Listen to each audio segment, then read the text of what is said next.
pranahuti is able to get rid of unnecessary dirt and filth that we accumulate in our subtle bodies, including mind, intellect, ego, and finally what we call consciousness.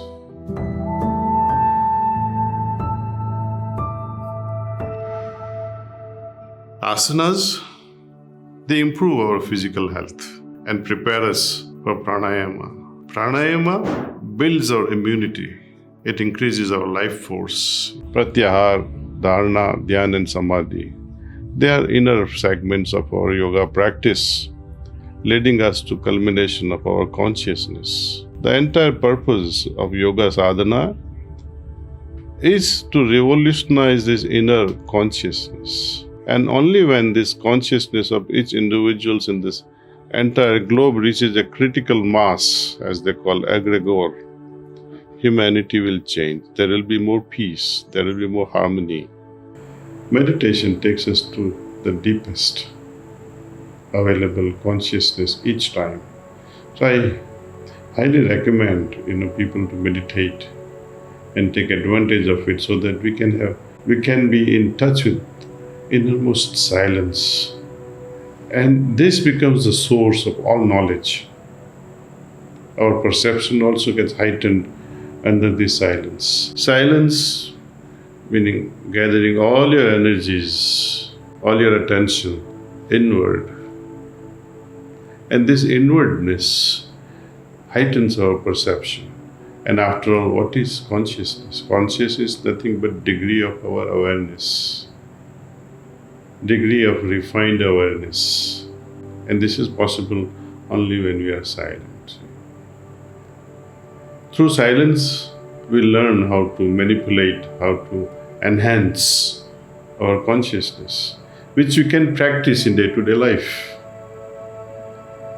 Silence begins or helps us initiate this process of evolution of consciousness. Your internal environment, the moods, your emotions, your thoughts, your habits, they certainly do influence our genetic expressions.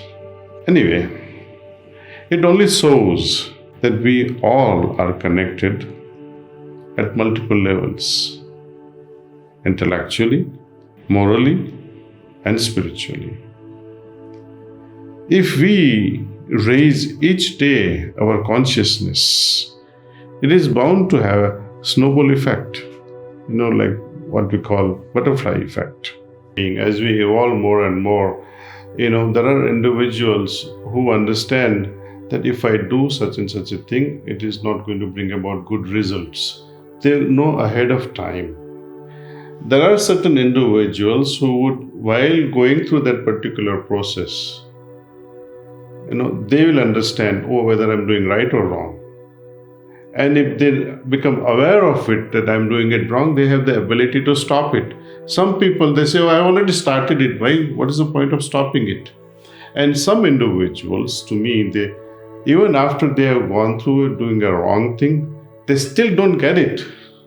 So this is again a difference in how evolve your consciousness is all about. So to improve our consciousness, once again, I cannot emphasize more and more the importance of meditation. Each day as we meditate, our spiritual state, our spiritual condition will go on changing. And every time we enter into a deeper level of consciousness, which is easily felt. With the help of this pranahuti, it becomes child's play for me. Not only myself, but millions of people who have experienced the flow of this transmission, pranahuti, are able to experience deeper state of consciousness.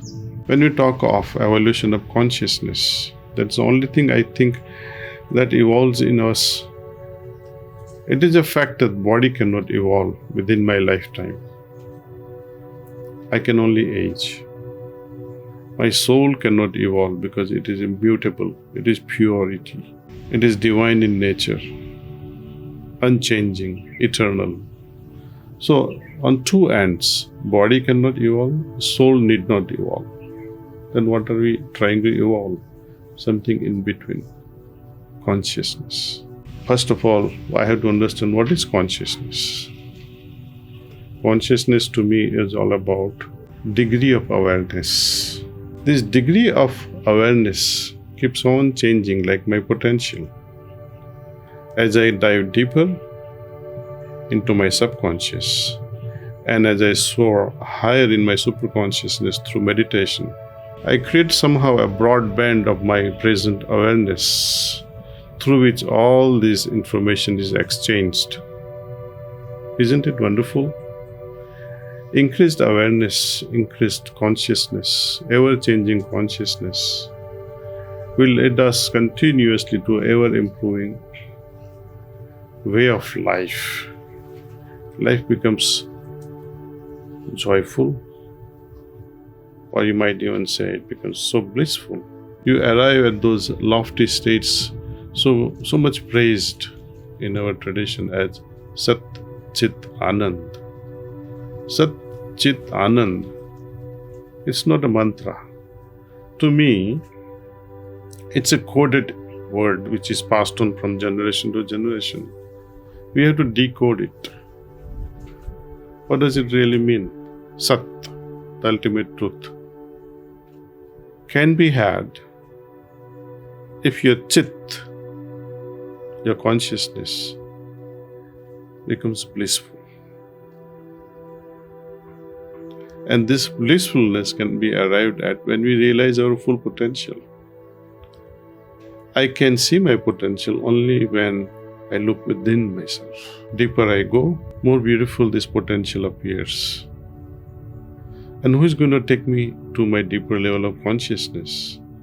My experience and experiences of millions of people shows that it is through this pranahuti. And as I say, please meditate, especially with this pranahuti. Within half hour, you will see the change in your consciousness. Shift in your consciousness will be so palpable, something that you'll be able to feel here and now in this very moment.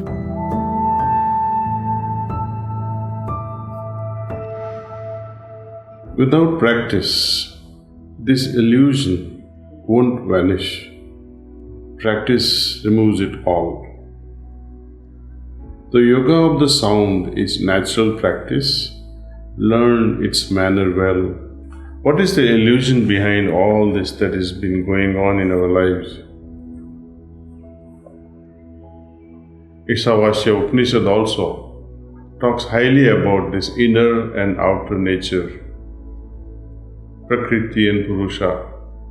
There is always a clash between what is right, what is wrong, what is real, what is false, what is self and what is higher self.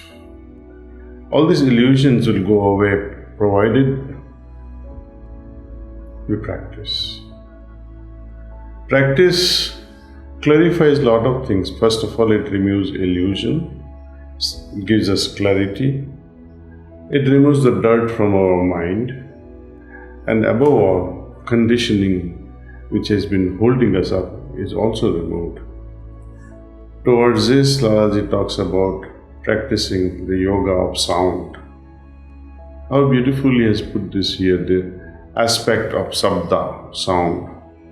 In literal sense, it all only means pranahuti, the ultimate, the finest vibration-free sound.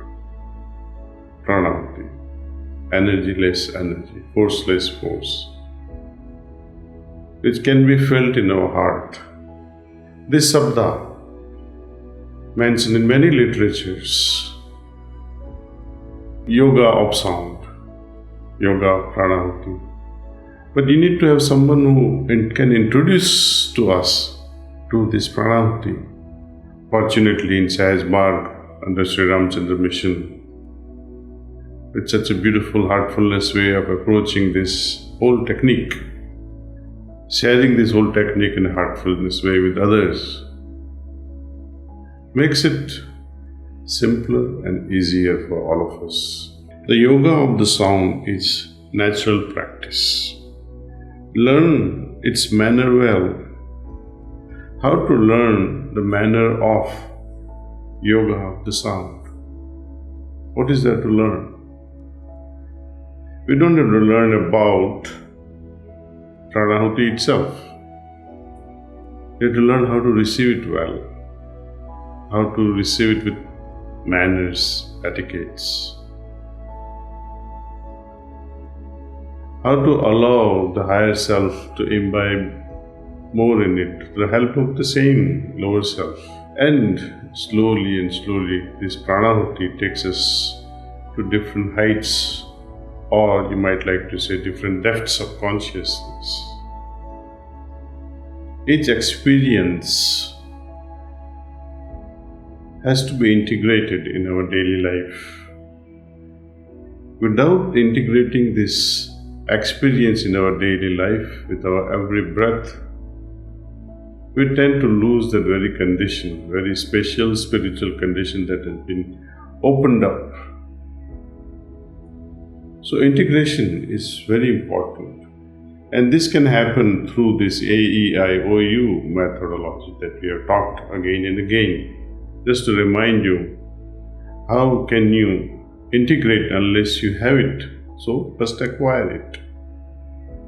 Having acquired it, I must make it livelier. If you have some level of peace, some level of calmness, some level of affinity towards divinity, we need to enliven it, enhance it, intensify it. When we intensify it, slowly all these things begins, merger and oneness and union begins. All the whole process, in one word, we call it integration. We integrate that experience. To that extent, we have achieved or we have attained yoga to that level. Yoga again is a beautiful term. Integration, uniting. So there is a union of special spiritual condition that has taken a new birth in our heart, in our being, which was already there anyway. But because of this pranahuti, it opens up easily. Because pranahuti is able to get rid of unnecessary dirt and filth that we accumulate in our subtle bodies, including mind, intellect, ego, and finally what we call consciousness. Ultimate impact of this pranahuti is to change this refinedness of consciousness, make it better, make it more and more divine in an incremental fashion. So, through practice of this pranahuti, aided meditations and cleaning, we are able to remove all the dirt and filth from our consciousness. It opens up newer and newer conditions with which we get integrated, and new life begins, what Babaji Maharaj calls life in life, inner life in this manifested life. Next couplet. Thus you gain in a natural way and cross the sea of the mortal world. When the dirt of the mind is washed away, your true form you will behold. Thus, through the grace of the satsang, O sadhu, get your purpose fulfilled. How we can quickly integrate all these experiences, conditions, how we can reinforce and intensify all these spiritual conditions within, is by entertaining right association, right companies we keep, right companies of people of similar mindset, who are also looking for the ultimate God realization, those whose interests are just like yours, ultimate God realizations.